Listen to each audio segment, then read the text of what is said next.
What's up, everybody? It's Tom Blanc, and it's currently 2:15 right now. Actually, it's almost 3. What am I talking about? That was earlier when my video failed because I ran out of battery. So, I'm just going to do a speedy review because I've never done one, so as quick as possible. I'm going to get to this thing right here. It's called Machine Micro MK2. Bought it from Native Instruments I probably had it for like 4 days now. Reasonably, I've learned a lot in the past few days by going through tutorials. Some of you might know that there's a first generation micro and a second. Some of y'all want to know what the difference is. Well, these cool color pads are the only fucking difference that I've figured out. Really, all the tutorials on YouTube function the same, and the software is pretty much very much alike. There's nothing different really. So getting down to brass tacks here. This is the software page, obviously, loaded up. As you can see, it looks very similar to Ableton. That's because it has the same capability. Here you can see we have what they call scenes, where you can launch clips that are 4 bars long all the way to 32 and so on and so forth. In these scenes, you have a selection of 16 groups. There's 64 scenes and 16 group in each scene. In each group, you have the opportunity to choose different kits or breaks. Right now, I have a break. I'm sorry, I just went blank. I have a breaks kit set up from the preset bank. Now, the good thing about this hardware right here is that you do not need to use a mouse. Literally, Native Instruments has done a really good job at integrating it without the use of a mouse. So, going to launch clips and scenes, as you can see, or maybe you can't, there's a scene button right here where my finger is located. That will give me the selection of scenes that are readily available right now. I have 6. If I want to hit the second scene and launch the first group clip, I'll go to my second right here, and then I'll go to the groups button, which is on the far left, and that gives me a color-coded labeling system, which was already thrown in with the preset. But as you can see, if I want to hit this particular group and the second scene, I go ahead and click it, and that's the same color.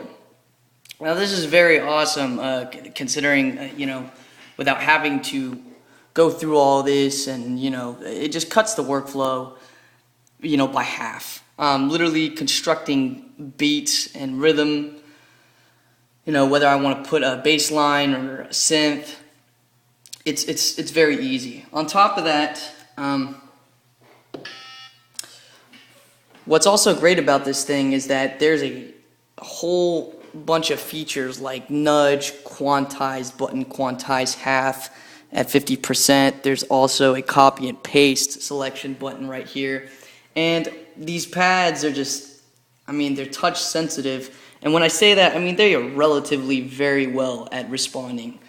Now, for some of y'all that have no idea what an MPC machine is, that is as simply put, an MPC machine is like a piano, except you are capable of putting any audio format through any groove box. So that would be like, let's say your DAW has sample packs or instruments, and you want to load it up to this first pad.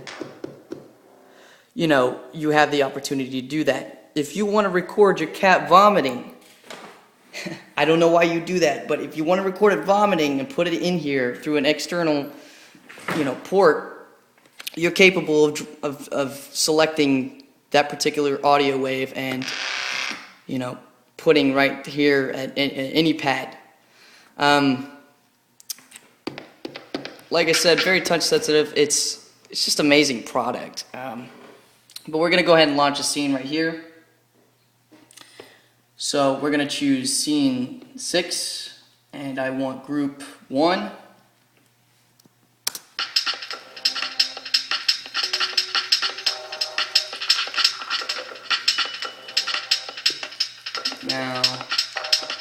Boom. Literally, scene 5.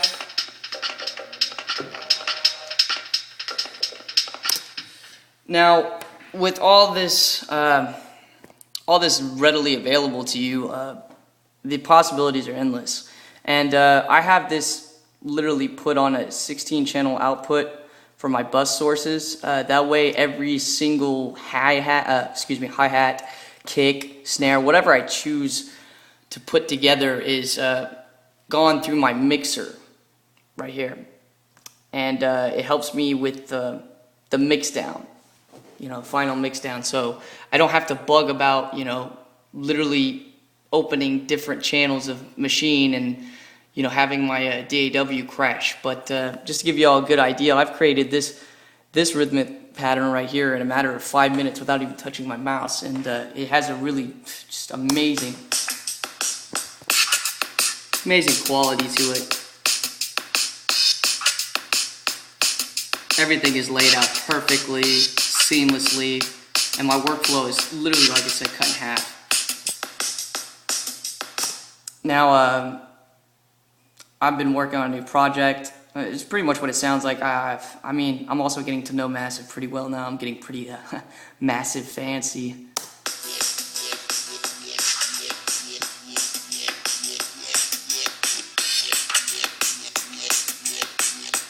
Drum and bass, yes. But moral of the story is, if you're looking for something as similar as Ableton, you don't use Ableton. I'm not a big Ableton fan. Don't get me wrong, I never said it was shitty. I'm just saying, it's not my forte. And, I use Logic. I want to be able to launch clips, sounds, 4-bar, 16, 32. And this really does it for me. And, with the workflow being cut in half thanks to Native Instruments formatting and layout, this really makes things a lot simpler, and it's, I'm spending a lot more time having fun, hitting these pads rather than killing myself over, quantizing it myself with each. And dude, I have a mouse pad. Jesus, that shit takes a long time. But yeah, that's my review. Moral of the story, like I said, if you don't got it, get it. If you got it, good.